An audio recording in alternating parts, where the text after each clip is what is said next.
करेंगे। बड़ी जानकारी आ रही है वो आपको बता दें। हरियाणा राज्यसभा चुनाव से जुड़ी इस वक्त की बड़ी खबर। हरियाणा लोकहित पार्टी सुप्रीमो गोपाल कांडा का बयान इस बीच सामने आया है। गोपाल कांडा का बयान इस बीच कि सीएम मनोहर लाल के निर्देशानुसार वोट करेंगे, यानी सीधी तौर पर उनका भी समर्थन जो है वो कार्तिकेय शर्मा के लिए माना जा रहा है। सीएम के निर्देशानुसार वोट करेगी आलोपा, यानी हरियाणा लोकहित पार्टी निर्दलीय उम्मीदवार कार्तिकेय शर्मा को समर्थन सीधे सीधे इसका अर्थ जो है वो समझा जा रहा है। तो फिलहाल आपको बता दें, कल मुख्यमंत्री मनोहर लाल ने भी इस बात का जिक्र मीडिया के सामने किया था कि आधिकारिक रूप से बीजेपी का जो समर्थन है वो कार्तिकेय शर्मा के साथ है। इससे पहले जेजेपी पहले ही अपना स्टैंड साफ कर चुकी है कि वो कार्तिकेय शर्मा को अपना समर्थन देती है। और फिलहाल हरियाणा लोकहित पार्टी के सुप्रीमो गोपाल कांडा द्वारा भी आपको बता दें इस बात की पुष्टि यहां पर की गई और इस बात का जिक्र उन्होंने किया है कि मुख्यमंत्री के निर्देशानुसार ही हमारा भी वोट रहने वाला है। यानी साफ है इस बीच की निर्दलीय उम्मीदवार, इस बार राज्यसभा में निर्दलीय उम्मीदवार हरियाणा से कार्तिकेय शर्मा को उनका जो वोट है वो जाएगा। ये इस वक्त की बड़ी जानकारी आपको यहां पर दे रहे हैं। तो फिलहाल अब क्या चुनावी समीकरण यहाँ पर बनता है, किस तरीके से अब स्थिति यहाँ पर रहती है और आंकड़ों का गणित जो है राज्यसभा चुनावों के लिए 31 का आंकड़ा चाहिए होगा जीत के लिए, और 2 सीटें हैं तो राज्यसभा के लिए हरियाणा से। तो ऐसे में अब ये अंक गणित किस ओर बैठता है ये यहाँ पर समझना बेहद महत्वपूर्ण होगा, क्योंकि कांग्रेस के अंदर खेमे में भी उथल पुथल जारी है। और वरिष्ठ संवाददाता पवन सिवर हमारे साथ इस बीच जुड़ गए हैं ज्यादा जानकारी के साथ। पवन, कल मुख्यमंत्री मनोहर लाल ने आधिकारिक पुष्टि कर दी कि हमारा भी समर्थन निर्दलीय उम्मीदवार कार्तिकेय शर्मा को है, और आज हरियाणा लोकहित पार्टी सुप्रीमो गोपाल कांडा द्वारा इस बात का जिक्र करना कि मुख्यमंत्री मनोहर लाल के निर्देशानुसार हमारा भी वोट रहेगा। सीधे तौर पर हलोपा यानी हरियाणा लोकहित पार्टी का भी ऐलान कि हमारा भी समर्थन कार्तिकेय शर्मा के साथ। बिल्कुल निश्चित तौर पर हरियाणा लोकहित पार्टी के सुप्रीमो गोपाल कांडा ने अपना जो समर्थन है राज्यसभा चुनाव के लिए वो मुख्यमंत्री मनोहर लाल के निर्देशानुसार करने का फैसला किया है। यानी अब जो है वो जो कार्तिकेय शर्मा निर्दलीय उम्मीदवार है उनको बीजेपी और जेजेपी के साथ साथ कई निर्दलीयों का समर्थन मिला हुआ था। इसी कड़ी में अब हरियाणा लोकहित पार्टी का भी समर्थन मिल गया है, और गोपाल कांडा जो हलोपा के विधायक हैं वो राज्यसभा के चुनाव में वोट जो है वो निर्दलीय उम्मीदवार कार्तिकेय शर्मा को करेंगे, क्योंकि उन्होंने साफ किया है कि हलोपा का समर्थन भाजपा को है और मुख्यमंत्री मनोहर लाल का जो निर्देश होगा उसके मुताबिक फैसला जो है वो हलोपा करेगी। तो ऐसे में बीजेपी की तरफ से पहले ही जो वो साफ कर दिया गया है। हरियाणा के मुख्यमंत्री मनोहर लाल भी कह चुके हैं कि बीजेपी जो है वो निर्दलीय उम्मीदवार का समर्थन करेगी। तो ऐसे में अब जो है वो हरियाणा लोकहित पार्टी यानी गोपाल कांडा भी निर्दलीय उम्मीदवार कार्तिकेय शर्मा को अपना वोट करेंगे। जी पवन, अब अंक गणित क्या कुछ कहता है? JJP, BJP, Haryana Lokhit party निर्दलीय उम्मीदवार कार्तिकेय शर्मा के साथ अब क्या जोड़ तोड़ हो सकता है? कितने जरूरत पड़ सकती है कार्तिकेय शर्मा को? देखिए, अभी कार्तिकेय शर्मा की जो राह है वो उतनी आसान नहीं है। अभी तक का जो विधानसभा के संख्या बल के हिसाब से जो उनको आंकड़ा चाहिए उस आंकड़े पर पहुंचने के लिए उन्हें और जो है वो प्रयास करने होंगे। हालांकि जो है वो कार्तिकेय शर्मा अपनी मजबूती से दावेदारी जता रहे हैं, लिहाजा वो इसके लिए प्रयास कर भी रहे होंगे। लेकिन अभी जो आंकड़ा अभी तक जो सामने आया है उसमें 26 जो विधायक हैं वो कार्तिकेय शर्मा के साथ एक तरह से माने जा सकते हैं, क्योंकि 9 जो है वो बीजेपी के वोट कार्तिकेय शर्मा को मिलेंगे। इसी तरीके से 10 जननायक जनता पार्टी के बलराज कुंडू और अभय चौटाला को अलग कर देते हैं और बाकी निर्दलीय को जोड़ लिया जाए, और गोपाल कांडा के ऐलान के बाद उनके समर्थन को कार्तिकेय शर्मा के पक्ष में अगर हम खड़ा करते हैं तो अभी जो गिनती है वो 26 तक पहुंचती है। अभय चौटाला और बलराज कुंडू के पत्ते खोलने के बाद जो है वो ये आंकड़ा 28 पे पहुंच जाएगा।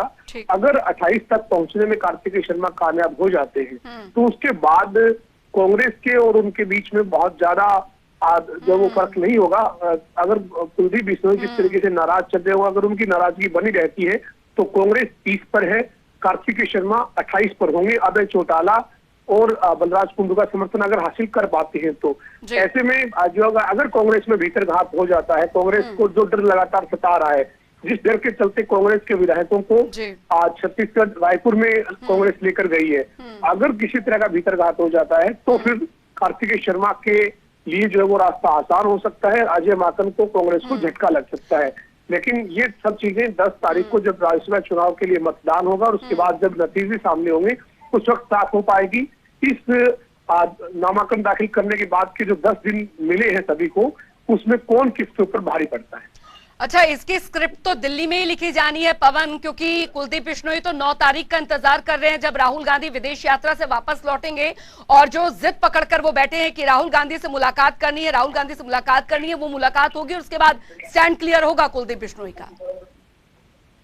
देखिए, अगर राहुल गांधी से मुलाकात के बाद ही कुलदीप बिश्नोई को फैसला करना है तो ऐसे में जो वो कांग्रेस के लिए ज्यादा चिंताजनक स्थिति है, क्योंकि 31 का आंकड़ा कुलदीप बिश्नोई को मिलाकर बनता है। कुलदीप बिश्नोई की राहुल गांधी से अभी तक मुलाकात हो नहीं पाई है, कई बार वो प्रयास कर चुके हैं, अभी भी 9 तारीख तक उनकी मुलाकात होने के संकेत मिल रहे हैं।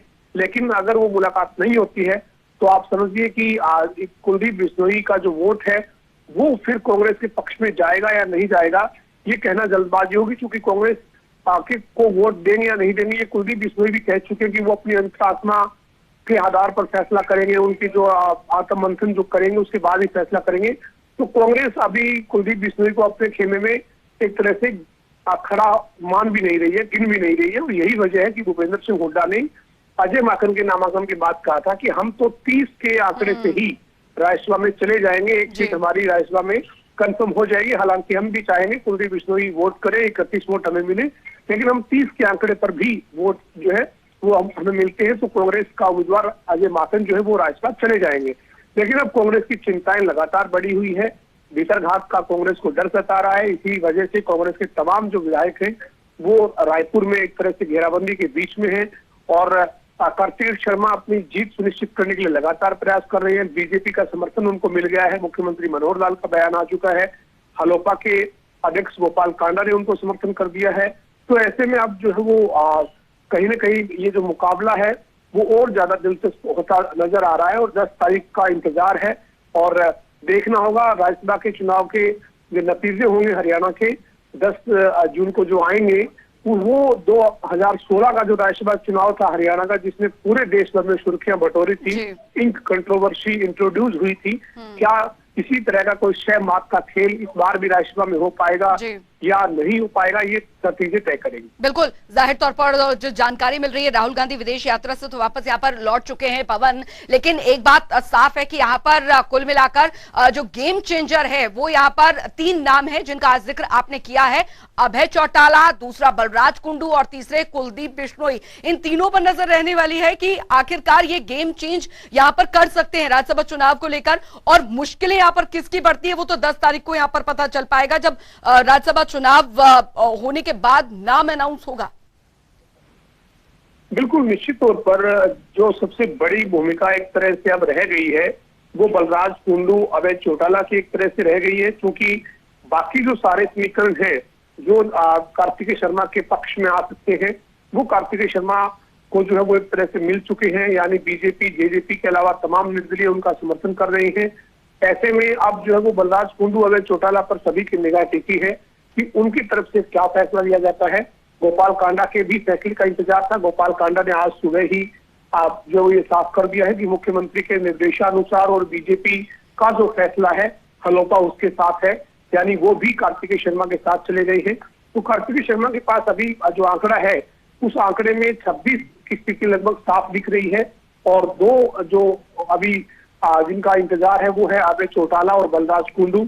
उसके बाद जब कार्तिकेय शर्मा का आंकड़ा 28 पे पहुंच जाएगा और कुलदीप बिश्नोई को अगर कांग्रेस से माइनस करके कांग्रेस के खाते के वोट अगर हम गिनते हैं तो कांग्रेस के पास 30 है, कार्तिकेय शर्मा के पास 28 है। अब देखना यही है कि जो कार्तिकेय शर्मा है उनकी जीत का जो मंत्र है वो है कांग्रेस का भीतरघात। कांग्रेस का भीतरघात अगर किसी तरीके से हो जाता है तो कार्तिकेय शर्मा के लिए राह आसान, अजय माकन को झटका। लेकिन ये सब चीजें 10 तारीख को राज्यसभा का मतदान होगा और उसके बाद जो नतीजा होगा उसमें साफ हो पाएगी। चलिए, बहुत बहुत शुक्रिया पवन सिवर इस तमाम जानकारी के लिए। तो कार्तिकेय शर्मा की राहें आसान होती हैं नहीं, कांग्रेस के भीतर घात उन पर किस तरीके से भारी पड़ता है ये फिलहाल 10 तारीख को क्लियर होगा। लेकिन सवाल अब यहाँ पर यह बना हुआ है कि कांग्रेस के लिए क्या मुश्किलें खड़ी हो सकती है, क्या वजह रहेगी अगर स्थिति इस तरीके की बनती है। और जाहिर तौर पर कार्तिकेय शर्मा अपनी जीत को लेकर अस्वस्थ हैं, उधर कांग्रेस जो है अपने प्रत्याशी की जीत को लेकर अस्वस्थ है, अजय माकन की जीत को लेकर अस्वस्थ है। लेकिन कल मुख्यमंत्री और आज हरियाणा लोकहित पार्टी के सुप्रीमो द्वारा इस बात का जिक्र करना, कार्तिकेय शर्मा को अपना समर्थन देना, कहीं ना कहीं कांग्रेस के लिए खतरे की घंटी मानी जा रही है।